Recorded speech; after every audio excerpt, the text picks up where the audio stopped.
Hello guys, sa mga hindi nakakaalam, ang nanay ko po ay 87 years old na. At siya po ay mayroong Alzheimer.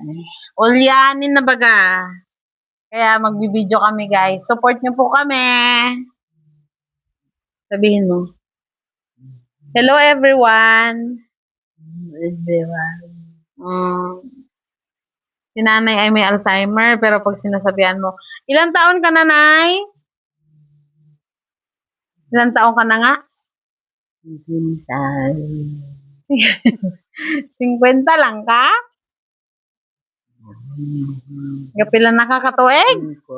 55 lang ka? Sabi ko, anay, 87 ka na? 87. Saan mo birthday? Saan naman mo birthday? Marso pa. Sa Marso. Ano nga pitsa? Ano na? Ano pitsa sa Marso? Ha?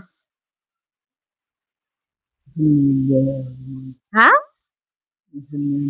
19? Guys, yung Marso 19 ay ano yon, birthday yon ng ate ko, yung panganay namin. Yun yung naaalala ni nanay. Pero ang birthday talaga ni nanay ay Enero, ano ka, Enero 8. Tama? Tama? Yung birthday, tama? Enero 8? Ang Marso 19, kay sino na birthday? Kay Inday. Hindi niya natanda guys yung birthday niya. Pero may natandaan siyang birthday kaso hindi kanya.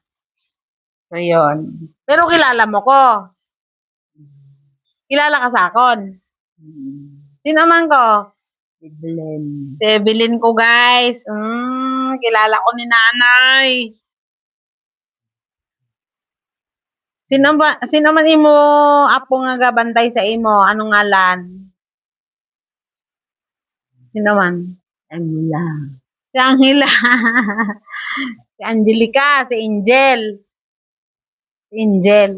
Ano wala? Sino na? Si Angel. Ang panganay ko na anak, yun yung nag-aalaga kay nanay. Kaya nandito siya sa amin. Natuyo na kagad? Wala man. Nagutom na ka, manyapon na ka? Ha? Hindi pa ka manyapon? Karon na taman yapon dugay-dugay, mga 5:30. Mga amo na oras, ari na sa Wilson karon, makapuli na siya. Ngayon. Ganyan si nanay guys, hindi niya alam kung kailan ang birthday niya. Pero tanda niya na may birthday sa amin, mayroong may birthday sa amin ng March 19. Pero yun ay sa panganay niyang anak. Sa ate ko yun. Yan.